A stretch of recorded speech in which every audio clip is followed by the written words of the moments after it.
साथियों, सरकार योजनाओं पर योजनाएं लेकर के आती है और उन योजनाओं के माध्यम से गरीब परिवारों की सहायता भी करती है।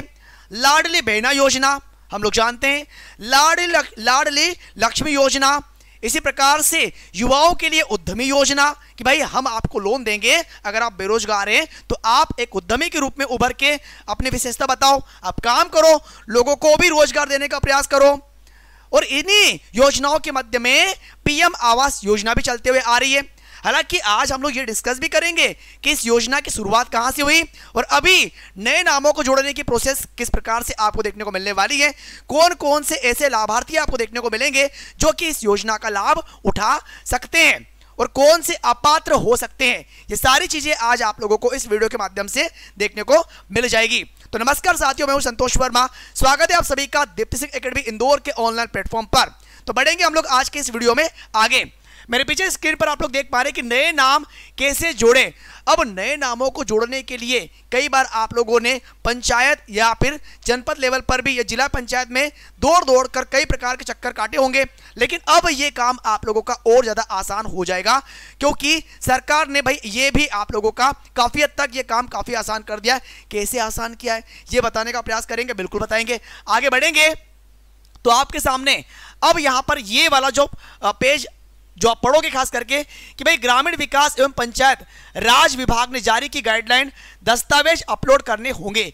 पीएम आवास योजना लाभ से वंचित पात्र अभ्यर्थी अब एक ऐप के माध्यम से, एक एप्लीकेशन आप लोगों को मोबाइल में आप प्ले स्टोर से इंस्टॉल कर सकते हैं। उस एप्लीकेशन के माध्यम से स्वयं अब आप कर सकते हैं आवास के लिए आवेदन। यानी कि पहले आप लोगों को पंचायतों के चक्कर काटने पड़ते थे, लेकिन अब आप घर बैठे भी इसका आवेदन कर सकते हैं। कैसे आवेदन करेंगे, क्या क्या आवश्यक दस्तावेज वहां पर आप लोगों को लगेंगे, वो सारी बातें आप लोगों को दिखाने वाला हूं। आगे बढ़ेंगे तो प्रधानमंत्री आवास योजना की शुरुआत कहां से हुई है सर?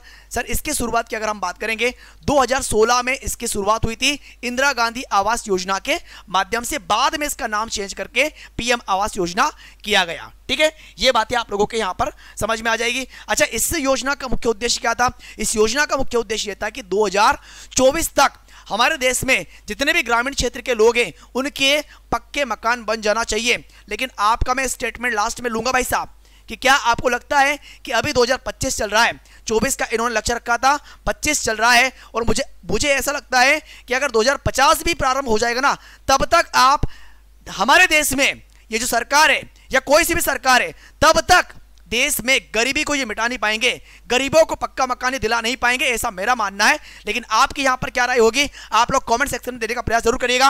हालांकि आगे बढ़ेंगे तो फिलहाल ये बात भी आती है कि पंजीकरण की प्रोसेस इन्होंने बताई। मैं ये भी दिखाने वाला हूं कि राशि अलग अलग क्षेत्रों में किस प्रकार से कितनी कितनी राशि देने की बात इन्होंने रखी है। तो पंजीकरण की प्रोसेस में आवश्यक दस्तावेज आप लोगों को यहां पर एकत्रित करना है। ग्राम पंचायत कार्यालय आपको जा सकते हैं ऑफलाइन की प्रोसेस में। कार्यालय में एक योजना निरीक्षक आपके विवरणों का सत्यापन करेगा। ठीक है, वो तो नॉर्मल प्रोसेस होती है। वहां पर सत्यापन प्रक्रिया पूरी होने के बाद में योग्य आवेदकों को स्वीकृत कर लिया जाता है और वित्तीय सहायता प्रदान की जाती है। पंजीकृत होने के बाद लाभार्थी अपनी किस्त विवरण, एफटीओ ट्रैकिंग, लाभार्थी सूची आदि की जानकारी ऑनलाइन प्राप्त कर सकता है। अब ये तो पंजीकरण की बात होती सर, लेकिन दस्तावेज की जहां पर बात होती है तो अपना आधार नंबर और आधार कार्ड की फोटोकॉपी आपको चाहिए और ये प्रदान करना है। यदि आवेदक अशिक्षित थे तो आवेदक के अंगूठे के निशान के साथ में आप लोगों को आधार कार्ड वहां पर देना है। जॉब कार्ड, बैंक खाते का विवरण, स्वच्छ भारत मिशन, एसबीएम नंबर और शपथ पत्र में शपथ पत्र के लाभार्थियों या उसके परिवार के सदस्यों के पास कोई पक्का मकान तो नहीं है, ये कुछ आप लोगों को सत्यापन करके देना पड़ता है एक पेपर में शपथ पत्र के रूप में। ठीक है, तो ये कुछ प्रोसेस आप लोगों को यहां पर याद रखनी पड़ेगी। अच्छा, पात्रता और मानदंड, और यहां पर मैं ऐसी भी स्थिति बताऊंगा कि इसके अलावा अपात्र आप किस कंडीशन में हो सकते हैं। ठीक है ना, तो पात्रता मानदंड में बिना आश्रय वाले घर, गरीब या भीख मांगने वाले, manual scavengers, primitive tribal groups या कानूनी रूप से मुक्त किए गए बंधुआ मजदूर। तो ये तो कुछ बातें होती है। इसके अलावा भी अपात्र अगर आप यहां पर देखने का प्रयास करोगे तो ऐसे व्यक्ति विशेष जिनके पास में अगर ये चीजें भी होगी तो उन्हें भी इस योजना का लाभ नहीं मिलेगा। जैसे कि जिन परिवारों के पास में 4 व्हीलर है या 3 व्हीलर है, वे इस योजना का लाभ नहीं ले पाएंगे। खेती के उद्देश्य से 3 या 4 पहिया वाहन रखने वाले परिवार योजना के पात्र यहां पर नहीं माने जाएंगे। जिनके पास में 50,000 रुपए या उससे अधिक की क्रेडिट कार्ड लिमिट है वे भी इस योजना के लिए योग्य नहीं होंगे। सरकारी नौकरी यहां पर नहीं होना चाहिए, टैक्स वगैरह आपके द्वारा पे नहीं किया जाना चाहिए, और जिन परिवारों के पास में 2.5 एकड़ सिंचित व 5 एकड़ असिंचित भूमि है वे भी इस योजना से बाहर हो जाएंगे।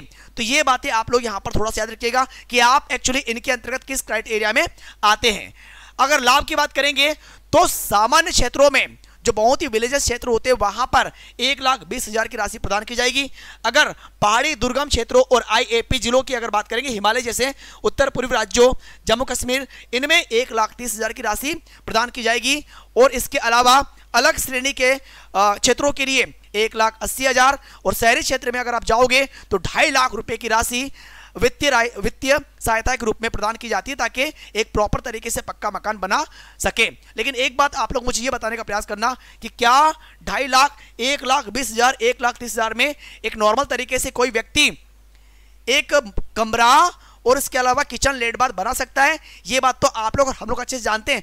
मतलब सरकार अगर किसी प्रकार से आपकी सहायता करने का प्रयास भी कर रही है तो इतना लो लेवल पर आपको सहायता राशि प्रदान की जा रही है कि भाई साहब आप मर मर के बनाओगे, उसमें से चवन्नी भी बचाने का प्रयास नहीं कर पाओगे कि इसमें से कुछ बच जाए, बल्कि अपनी जेब से आपको लगाना पड़ेगा अगर आपको एक प्रॉपर तरीके से घर बनाना भी है तो।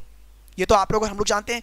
तो क्या इतनी राशि में आपने कोई बड़ा महान काम कर लिया? और वैसे भी आपने ये कहा था कि भाई 2024 तक जब देश में सभी लोगों को पक्का मकान दिया जाएगा बना करके, तो लगता है 25 हो गया है, और अभी मुझे लगता है कि हमारे देश की आधी आबादी को भी इस प्रकार से ये PM आवास योजना का लाभ नहीं मिल पाया होगा। अरे हमारे गांव में अगर बात करेंगे, आपके क्षेत्र में भी आप लोगों ने कई बार देखा होगा कि कुटी में नाम आ जाता है, लेकिन उस नाम को बाहर निकालने में 4-4 साल, 5-5 साल लग रहे हैं। एक सरकार पूरी की पूरी चेंज हो जाती है, तब तक PM आवास योजना का पैसा उनके खातों में नहीं आ पाता है। लोग मर जाते हैं, उनका मकान गिर जाते हैं, और ये कहते हैं कि 2024 तक का टारगेट लेके चलेंगे, हम हर किसी को पक्का मकान दे देंगे। इनकी इस प्रकार की योजनाओं के माध्यम से आपको लगता है कि वास्तविकता में सही चल रहा है? अरे करप्शन इतना हो गया है देश में कि उस करप्शन के बलबूते पर ये अपनी जेबें भरने में लगे हुए और गरीब जनता जाए भाड़ में, ऐसी इनकी मेंटेलिटी बनी हुई है। ये तो हम लोग और आप लोग जानते हैं इन बातों को कि जिस प्रकार से ये योजनाओं में नए नाम जुड़वाने की बात तो ऐसे दिल खोल के करते हैं कि आप तो नाम जुड़वाओ, आपकी मदद सरकार करेगी। सरकार जिस प्रकार सोई हुई है, सरकार के जो कर्मचारी हैं वो इस प्रकार से उस पैसे का उपयोग कर रहे हैं, ये तो सभी जानते हैं। तभी जाकर के तो 4 साल 5 साल हो जाते एक नए नाम को निकलने में, और तब जाके पता चलता है कि परिवार है भी कि नहीं है। बहरहाल फिलहाल आगे बढ़ेंगे तो ये बात तो खैर हम लोग जानते भी हैं, लेकिन इस प्रकार की नीतियों के माध्यम से आप लोगों पर क्या प्रभाव पड़ता है, आपकी सोच पर क्या प्रभाव पड़ता है, सरकार के बारे में क्या लिखना चाहोगे? जो भी आपकी मेंटेलिटी, जो भी आपके विचार आते हैं कमेंट सेक्शन में लिखने का प्रयास जरूर करिएगा, ताकि जनता को यह पता चले कि वास्तविकता में सरकार है क्या, सरकार की मेंटेलिटी क्या है।